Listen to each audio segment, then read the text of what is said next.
KC9 CUK, how you doing, guys? Quick video here. I get asked all the time, what do I need to start fixing radios or troubleshooting radios? Well, there's a big difference. This is just a random box of, this is actually not what I use for the bench, but this is random miscellaneous box of different jumpers and BNC connectors and different types of filters and different types of test leads and all kinds of stuff that I've collected over the years, different types of jumpers and stuff for test gear. And anyway, okay, well, what I did is I threw together a bunch of really quick stuff just to give some examples of what you could use. This is not a video for people that are experienced and have proper test equipment.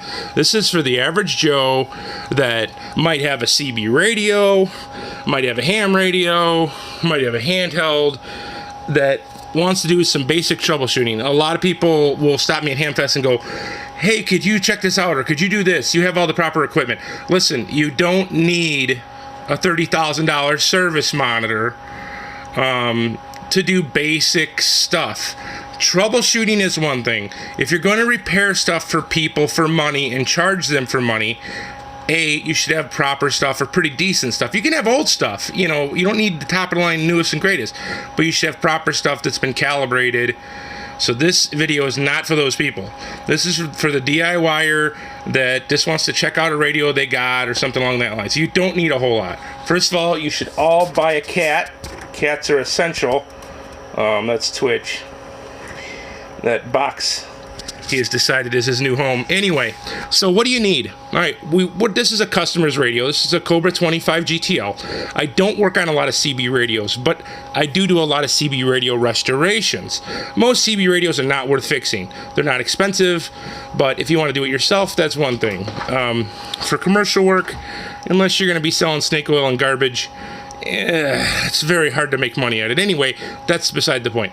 Get back to the reality here.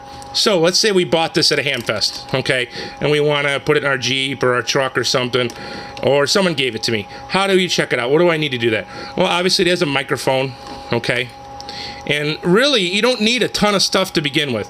So you need a power supply or a battery. Very basic. I'm sorry this thing's not wanting to focus. It's being a pain. But anyway, so what I did is I hooked it up to a power supply. This is a basic power supply. I put a lot of old gear up here and stuff so I can kind of give examples. Okay? So if it's a CB radio or a ham radio, you're going to need a power supply or a power source like a battery. Okay? What we do? Well, we hook it up. Okay? What I like to do is I don't have a microphone usually hooked up right away. And stuff like that. I'm not going to go through very extreme details of repairing these things and doing all that stuff. There's plenty of YouTube channels out there. That's why I don't do videos on this stuff. Mike's Radio Repair is a really good source. Electronic Workbench. There's tons of YouTube guys out there. Mr. Carlson's Lab. There's guys out there doing fantastic videos on this. That's why I'm not doing it. But I keep on getting asked. So anyway, hook up to a power supply. Obviously you need a power cable, so I just have hooked up to a cable I had laying around. But anyway, so you need a power supply. So what does that do?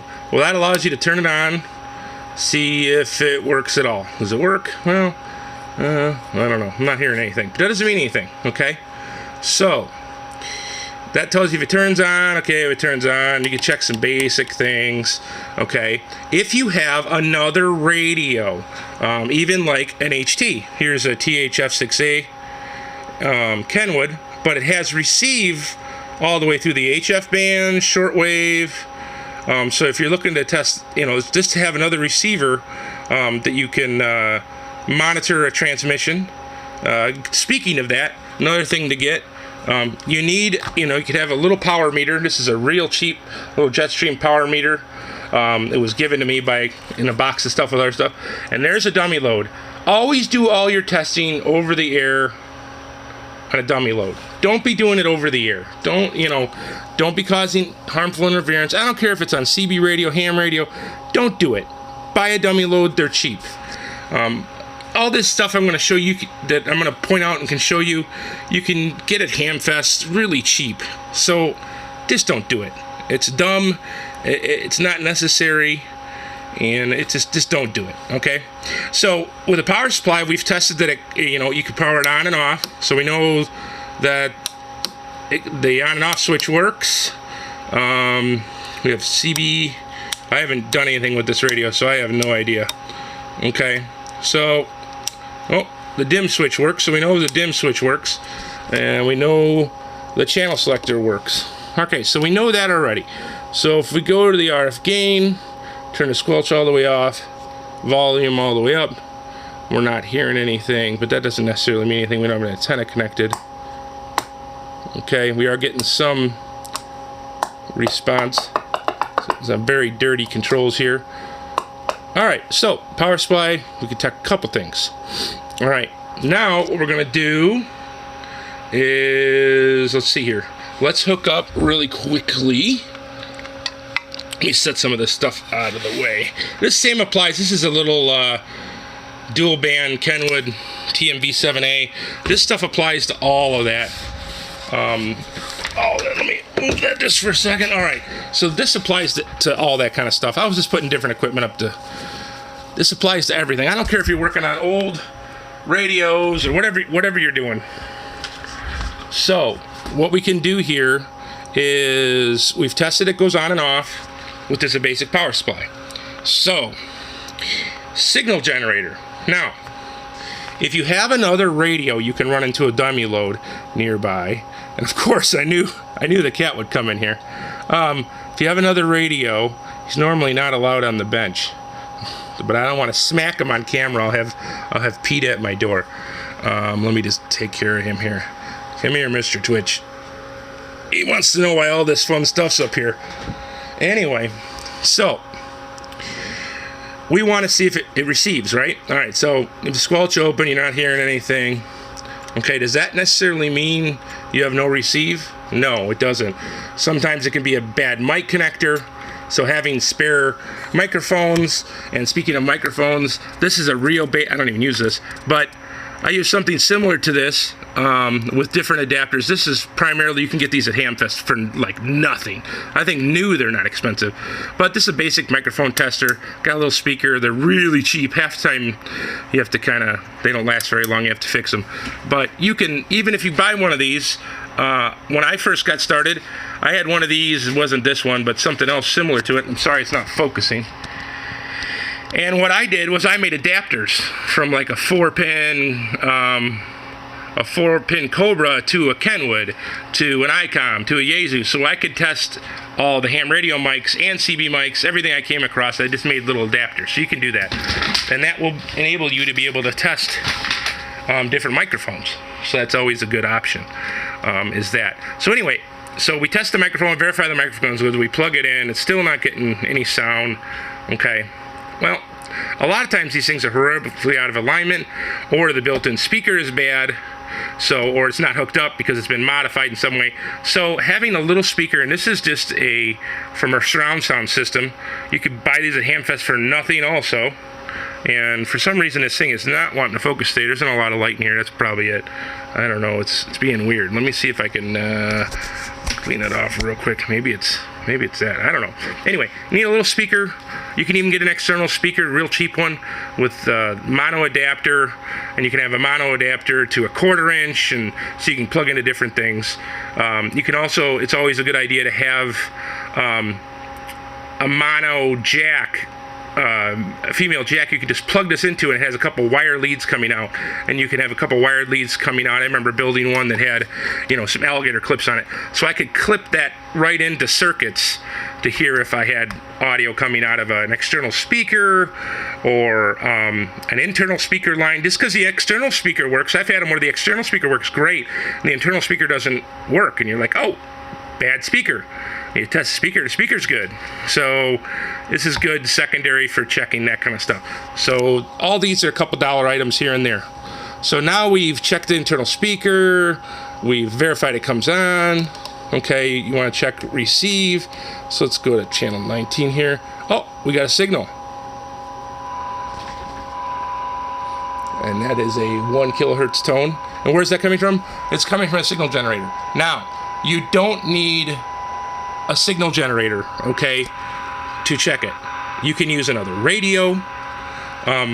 You can buy really cheap signal generators. You can beat a cat. No, just kidding. This cat's treated like a god. Anyway, so there we go. We got signal. So what can we do with signal? Whether it's from another radio, also going into a dummy load close by, you could have, another radio hooked up with a dummy load really close to the radio, and you would be able to transmit, and this radio would pick it up. Okay, like I said, this is just basic functionality testing. So now that we have a signal, we can verify the volume control is working. We can verify the squelch is working. Dynamic, obviously, or mic gain. Can't do anything with that. RF gain, this is your RF gain for your receive. Oh, and that tells us that's really dirty and going to have to be cleaned. But it tells us it's functioning. Sometimes you can tell if the noise blinkers are working. Oh, look at that, dirty pot. Just by doing that, the signal went up. A&L, same thing. Really dirty. All right, so dirty controls. We can tell if the radio is severely off frequency. Basic stuff. So you can do that with another radio. You don't have to have an expensive. This is actually a pretty old unit. You can get these cheap now. You don't have to have an expensive. Let's turn this down. You don't have to have an expensive signal generator. You can just use another radio. If you just want to check out a ham radio, this is a great option. You can get a cheap Bofang. Sorry about this focus, guys. Cheap Bofang radio, and you can get these for like 20 bucks at a ham fest, 30 bucks even brand new. This is brand new. This is something I've never even used. It's brand new in the box. I just grabbed it for demonstration. Never used it. I've had it for years. Anyway, but this, for VHF, UHF stuff, this is a great receiver, for basic testing. Great transmitter for basic testing. These little handheld frequency counters are great. They're super cheap, and they'll tell you, if you get a commercial radio in, you just want to see if it's, what frequency it's on, what tone it's on. This will tell you that information really cheaply. Once again, I think these are $20 or something like that. Not expensive. Other things to have. Speaking of frequency, if you want to see something's on frequency, let's do this real quick. Let's just disconnect the radio real quick. And like I said, I just slapped all this stuff together really quickly. And let's hook up a frequency counter. You can get used cheap. I had these as kind of backups of backups. You can get cheap frequency counters. Turn up, needs way more signal than that. So you can get cheap frequency counters. And let's see, is it even happy yet? No, it's still not happy. Needs a lot of signal. So that tells you 27185005. So it tells me my signal generator's on frequency. But if I wanted to, I could hook this up to a radio, and that would give me an idea. Turn that signal down. Okay, so that's an option. But like I said, these give you, the little handheld ones are cheap. You can get bench ones, like I said. Those give you a little better idea. And like I said, once again, buy a cat. Let's go ahead and turn this stuff off. Sorry about the noise. I got stuff everywhere. There is a signal tracer. Signal tracers are dirt cheap. Oh, of course, we're getting a call here at the shop.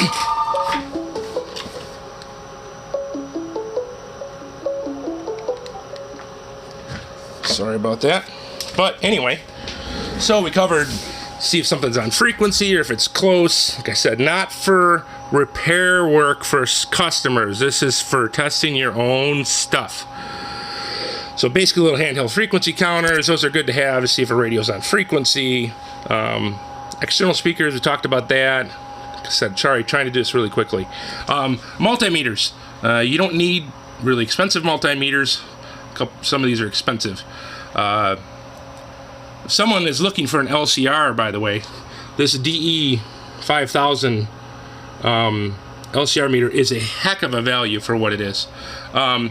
This is what is this one? I don't remember which one this is. This is a B&K, I think. Yeah, B&K Precision. This is actually a pretty nice meter, but once again, expensive. A $35 meter will be great for continuity. if something's putting out voltage, you know, would I use it to align something? No. Would I use it to fix a customer's radio? No.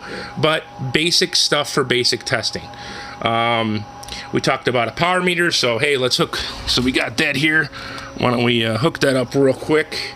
Hold on, let me set the phone down. And that brings me to another topic here that we could talk about. Since grab the phone here. Like I said, sorry for the wonderful videography. Oh, we're getting noise out of the CB now because we're touching connectors. I'm gonna turn that off. All right. So, speaking of that, I just pulled an adapter off a BNC to SO239, and here's a barrel connector. So all I did was I hooked right out of the CB radio straight into this barrel connector, straight into this little watt meter SWR meter, and it has a dummy load plugged into it. This is only a 5-watt dummy load, but like I said, all this stuff can be found cheap and used. Nice thing about cross meters, okay, is they show you an SWR and your signal at the same time. These are good for general tests. I don't even know if this is going to work. So we got this thing on. I got the microphone plugged in. So let's go ahead and key the radio. All right, so what can we tell with this? Well, we could tell that the radio is transmitting. Okay, and looks like it's putting out about 4 or 5 watts, which it should be. And what else can we tell with this? Okay, let's see here. I've got the dynamic on the radio all the way down. Okay, so we're going to talk into this. Okay, hello. And the reason I'm doing this is a lot of these old, so it doesn't look like it's modulating at all. So the dynamic is probably just a mic gain. So we'll turn the dynamic all the way up here, go back here, key the radio. Testing, 1, 2, testing. And it is modulating. So we know the microphone works. We know the dynamic is functioning. And so, you know, just simple stuff. We know power's out now. All that kind of stuff, basic troubleshooting. Once again, I wouldn't use, you know, you can use this meter to adjust your power out or something like that, or see if you have an SWR problem or you've got a bad jumper. It's really a lot of common sense, guys, and that's what I kind of want to reiterate when I said all these adapters and stuff. And if you want to hook up, like, you don't need a super expensive digital oscilloscope. You can get an old analog oscilloscope to look at your modulation, look at your waveform, and you do need to hook up like a frequency counter. You never want to plug a radio directly into a frequency counter unless it's designed for it, or directly into an oscilloscope, because you'll destroy it. Too much signal. So you get an RF adapter like this, and like I said, this was bought. I don't even know where I got this, but I think KB9JXZ, a friend of mine, gave me this because I needed it real quick one day. Anyway, so you sample that sample port. Your coax goes in each end of it, and as you're testing, you'll notice that says, let's see here, come on, focus. Yeah, it says, so this port up here is where you would plug your frequency counter in, or your oscilloscope, and that'll be negative 20 dB down from, you know, what your original source signal is. And they sell ones like this. You know, this was really designed for monitoring just your signal. I give them a free prop. And once again, BNC out, so you can monitor your signal on an oscilloscope, but don't plug radios directly in. So this is more advanced. You don't really need this stuff, but like I said, I'm just pointing out stuff really quickly. And what else did we not cover?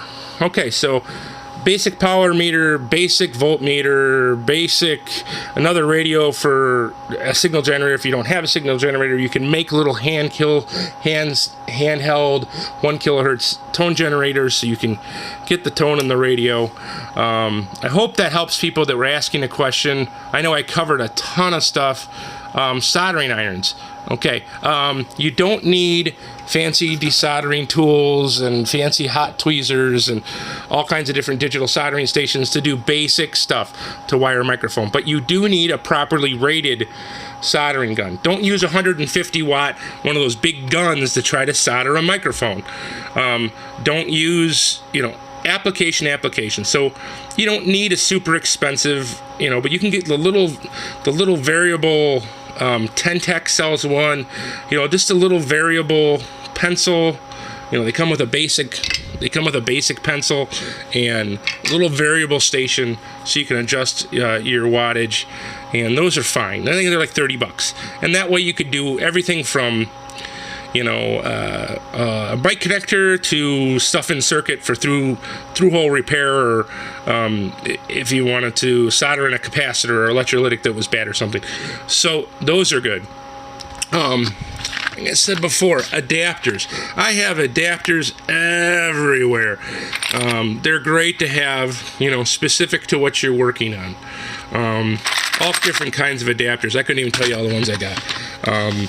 Another kind of nice things to have while testing. Here's a chopstick. This is great for when you have a radio and you've got a problem and you're inside the circuit. Here, let's come over here. We're inside a circuit and it's got an intermittent problem, and you kind of just want to press around and see if there's something loose or something that's not soldered right. These are great for, don't use your fingers. Keep your fingers out of radios. I don't care if it's low voltage, high voltage, because what ends up is you end up breaking something and going bad. I'm trying to think of anything else I could say.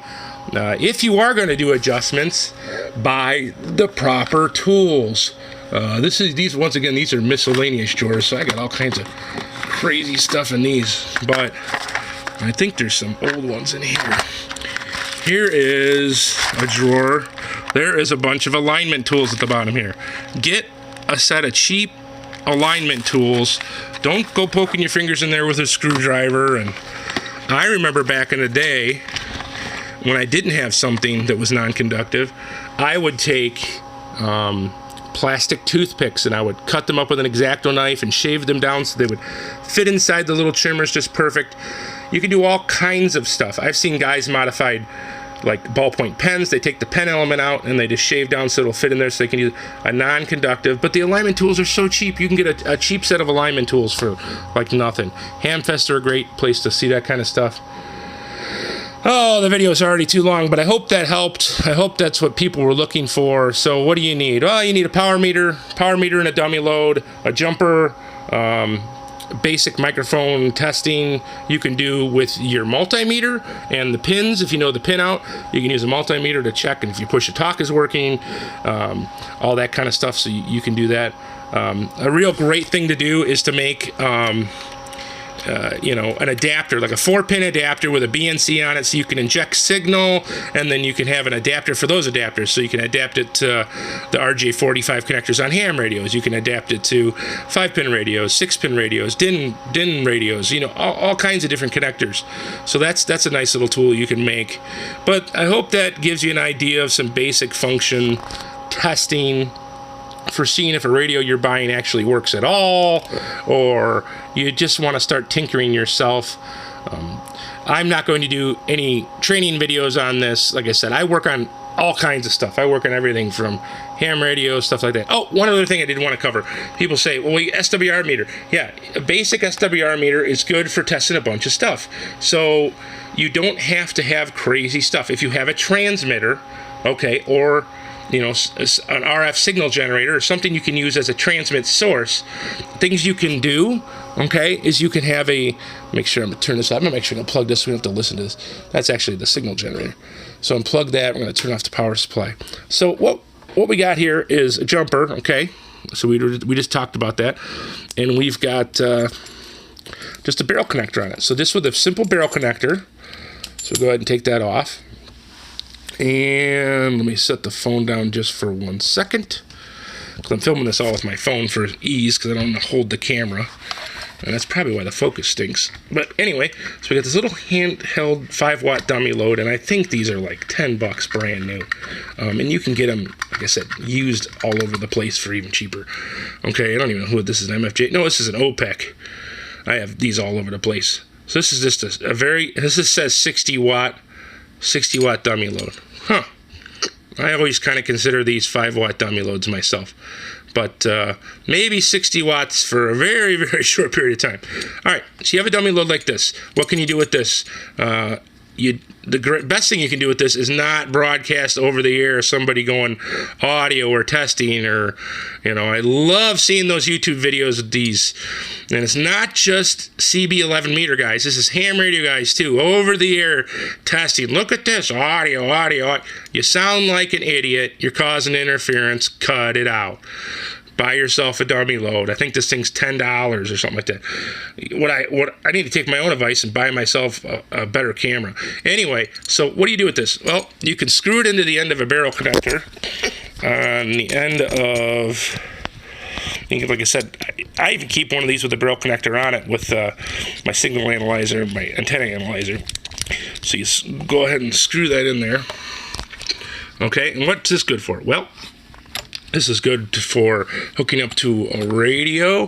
This is also good for hooking up to a signal analyzer. And why would you do this? Well, you could terminate this. This is your antenna. Now you can put your SWR meter in line, okay? And if you key the radio and you've got a really high SWR, you know you have a bad jumper or a bad connector. I can't tell you.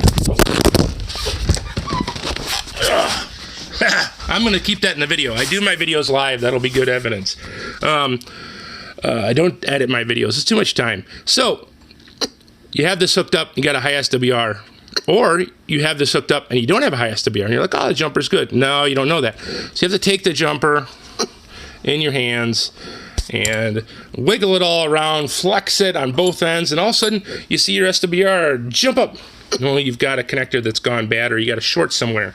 I can't tell you how many times guys have blown up their ham radios, blown up their CBs, and they're like, I've checked my jumpers, they're good, blah, blah, blah. So I go, bring me your jumpers, they bring me a jumper, and I do this and hook it up, and I wiggle it, and you see that meter going tick, tick, tick, and then all of a sudden it's fine again.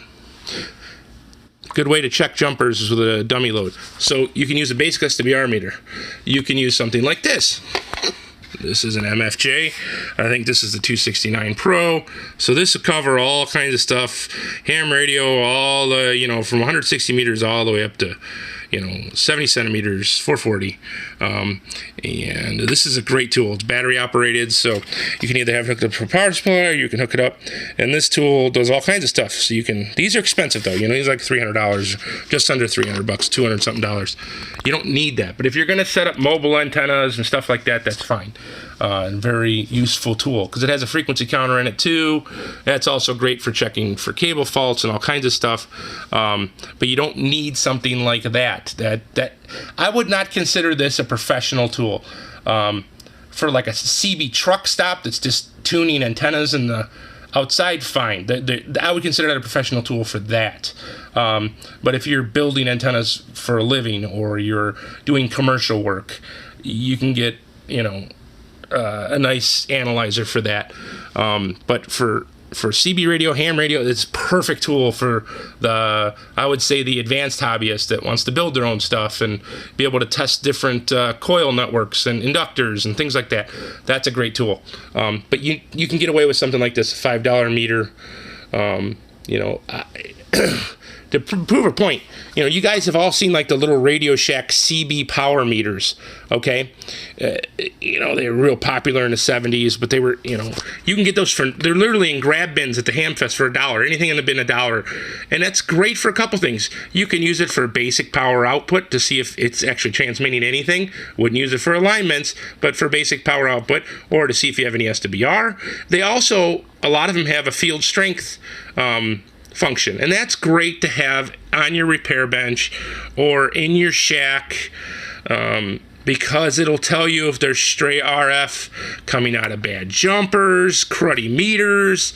If you see that thing dancing around with nothing plugged into it except for a piece of wire as an antenna, you got a problem. And it's a visual aid, so if you're transmitting and all of a sudden you see that thing start dancing around, you're like, oh, I might have a cable going bad, or I might have some type of a shielding issue or a grounding loop issue where RF is coming back into the shack. There's all kinds of great ways for just a basic field strength meter, once again, real cheap. So, all right, I think I covered everything that I can think of in less than a 30-minute video. So that was my goal. I think we're coming up on 30 minutes. Thanks for hanging in there, guys. Please like and subscribe if you like the video. Heck, if you hate the video, like and subscribe. But I will try to do more videos, more in-depth videos. I try to do videos that are original, that are not... Everybody has one. This would be an exception to that. But I have all kinds of different videos coming up. I have stuff on some vintage CB gear that some restorations of old base stations, some different things that I'm going to do quick videos on. I'm not going to do training videos. I'm just going to have some quick videos of stuff that you don't see on YouTube. It's not going to be a Cobra 2000. It's not going to be your average 10-tech ham radio that everybody has a video on of, troubleshooting and restoring. I only try to put out stuff that I think people are going to find interesting and stuff that I don't see 15 videos on. Once again, if you're a CB guy, check out Mike's Radio Repair. He does all CB stuff. He does really good work. The things that come out of his mouth are true, which is very rare on YouTube. And his philosophy is very good. We share a very similar philosophy when it comes to common sense repair stuff and BS mods and all that kind of stuff. I don't do any of that stuff here. If you call me up, I don't have my business associated with my YouTube. But if you were to call my business and say, hey, I hear you can work on CB radios, I'll say, yeah, I do. And they'll say, can you do the Swing Ultra double power mod? Nope, I don't. I can make sure your radio works. I can fix it. I can do a proper alignment, and you get it back. That's all the kind of work I do here. And that's just personal preference. Anyway, I'm not going to go on a rant. Anyway, thanks a lot, guys. I really appreciate the support. I am trying to get better at doing videos, and maybe I'll even edit them in the future to be fancy and not watch me throw my phone across the room. But anyway, 73 for now. Thanks for watching, and like I said, please like, share, and subscribe. I appreciate it. Until next time.